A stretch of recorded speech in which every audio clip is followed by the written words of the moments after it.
Najib Razak was found guilty today of all 7 charges in the SRC International trial. He is the first former Malaysian Prime Minister to be charged on criminal counts and convicted. Judge Mohd Nazlan Mohd Ghazali, who presided over the trial, said the prosecution had successfully proven its case beyond a reasonable doubt for 1 count of abuse of power, 3 criminal breach of trust charges, and 3 money laundering charges. I find the accused guilty and I convict on all 7 charges.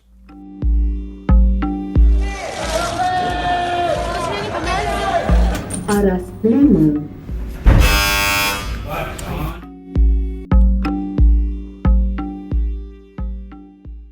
By the Malaysian Insight, this is The People versus Najib Razak. Follow us into the courtroom where it all happens. I'm Patrick Teo. A sea of red and blue greeted Najib when he arrived at the court this morning. 10 buses carrying supporters from out of town and hundreds more who came on their own waited since 7 a.m. this morning for the former PM to arrive. As a security measure, the main gates of the court had been closed. Najib, who is usually driven up to the court lobby, decided to get down at the driveway leading up to the court and walk with his supporters to the entrance instead. Wearing a beige suit paired with a red and black striped tie, Najib was accompanied by chants of Hidup Bosku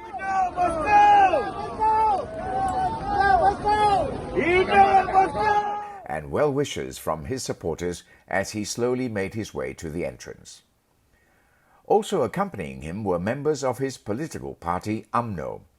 UMNO President Zahid Hamidi sat next to Najib in the public gallery of the courtroom. UMNO Deputy President Muhammad Hassan was also seated in the front row of the gallery. Judge Mohd Nazlan Mohd Ghazali entered the courtroom at 10:17 a.m. He started by thanking the prosecution and defense for the professionalism and decorum throughout the trial. The judge then proceeded to read his summary judgment, starting with the abuse of power charge pursuant to Section 23 of the MACC Act. In relation to the 2 billion ringgit loans from Retirement Fund Inc. or KWAP on August 29, 2011 and March 28, 2012, the judge said that the loans would not have come to be had Najib not interfered and given SRC the 2 government guarantees. Although Najib had denied that it was his intention to approve the KWAP loans, the judge said that Najib held a position of seniority and was the ultimate boss to more than one player in the civil service. He also said that Najib had the intention to use SRC as a vehicle of his private interest and he leveraged his position to do so. On the defence's argument that the prosecution could not establish a link between the 42 million ringgit received into Najib's account and the 4 billion ringgit in KWAP loans, Judge Nazlan said it was not required of the prosecution to do so in their case to prove Najib's guilt. Therefore, the judge concluded that the defense had failed to refute beyond reasonable doubt Najib's abuse of power charge under Section 23(1) of the Malaysian Anti-Corruption Commission Act 2009.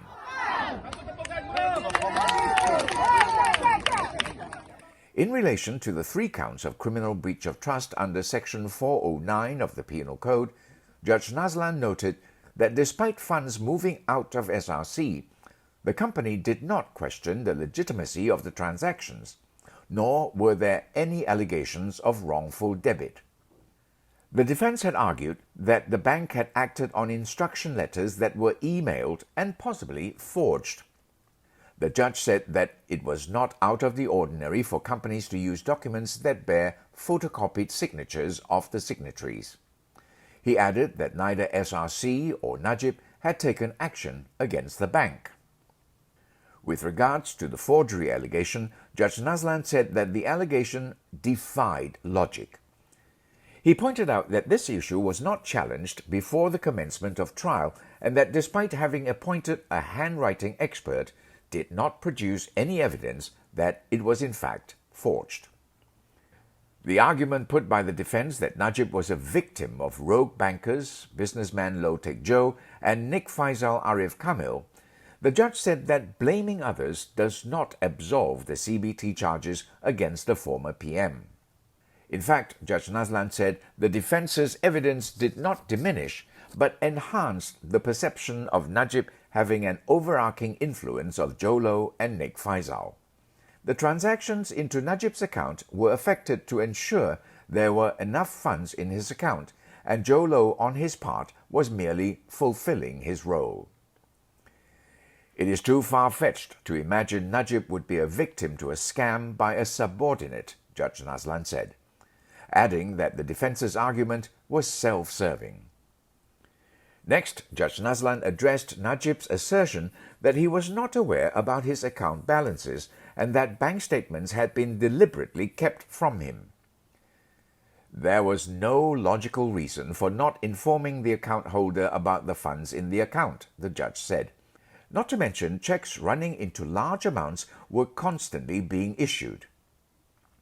If Najib had checked with his private secretary, the late Azlin Alias, before issuing checks that there were funds, it's odd that he never asked what the balance was.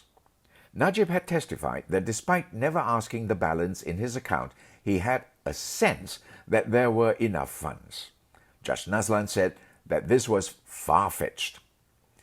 After he found out that the 42 million ringgit was in fact from SRC and not donations, the judge said Najib had not tried to return the money, but he ought to have done so. As a shareholder of the Minister of Finance Inc., which controlled SRC International, Najib had the duty to ensure the return of the funds.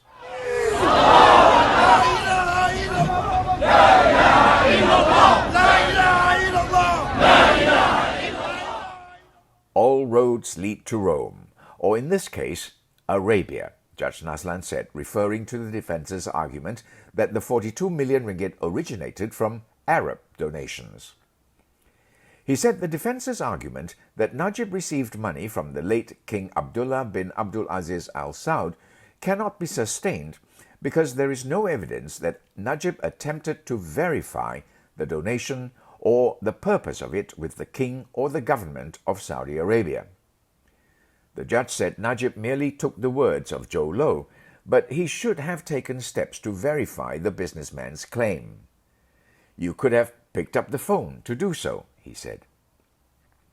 Judge Nazlan noted that there was never any official proclamation that the donation was a donation from one nation to another. Additionally, the claim that it was a donation from one government to another paid to a personal account made no sense. The donation was supposed to be used to defend moderate Islam and promote peace, but Judge Nazlan said it was instead used for political activities on behalf of the Barisan Nasional Coalition and for Najib's blatantly personal expenses such as trips to Italy and Hawaii. This defense is unsustainable. It is fully contrived, the judge said. He ruled that defense had failed to raise reasonable doubt for the 3 counts of criminal breach of trust under Section 409 of the Penal Code. Having found Najib guilty for abuse of power and criminal breach of trust, Judge Nazlan also found Najib guilty for 3 counts of money laundering under Section 4 of the Anti-Money Laundering Act, or AMLA. His willful blindness in relation to the remittance of 42 million ringgit the court considered as knowledge. More than 2 hours later, Judge Nazlan finally finished reading his judgment. Defense counsel Shafi Abdullah requested that the judge postpone the sentencing to a different day and asked for a break to prepare himself to argue his case. Judge Nazlan allowed it, and Najib was led into the witness room. The former PM was not allowed to leave the court as he had been convicted. While the judge was reading out his judgment, Najib looked stoic. He did not react when the judge found him guilty of all charges, merely slumping in the accused dock. Judge Nazlan did not grant Shafi his postponement and ordered that mitigation proceed. After almost more than 2 hours of back and forth between the prosecution and defense, the mitigation process ended, after which Najib addressed the judge from the accused dock. He spoke politely, with a clear and steady voice. Here's what he said. So, Young Arif, I would like to say in a nutshell that, as a Muslim, but let me say this once again, I did not demand the 42 million ringgit, nor was the 42 million ringgit offered to me, and there was no evidence to say so. I would like to say I do not have knowledge of the 42 million ringgit. Court then took a 15-minute break for Judge Nazlan to deliberate. During this time, Najib could be seen pacing in the accused dock. When Judge Nazlan returned, he said he had taken into consideration all mitigating factors and into account public interest and the interest of the accused before coming to his decision. He sentenced Najib to 12 years in prison and 210 million ringgit in fine, 5 times the amount appropriated for violating the MACC Act. He also sentenced Najib to 10 years for each of the CBT and money laundering charges. All sentences are to run concurrently. Najib did not show any visible reaction when the sentences were read out. He listened calmly from the accused dock. The judge allowed a stay of execution and ordered that Najib's bail be increased by 1 million ringgit with 2 sureties by tomorrow. On top of that, Najib is to report to the police station twice a month on the 1st and the 15th. And with that, court ended. This podcast is produced, written and mixed by Revati Subramaniam, additional reporting by Bid Hong. Other recordings from the court are by Jeremy Singh and Hazmiza Hassan. I'm Patrick Teo.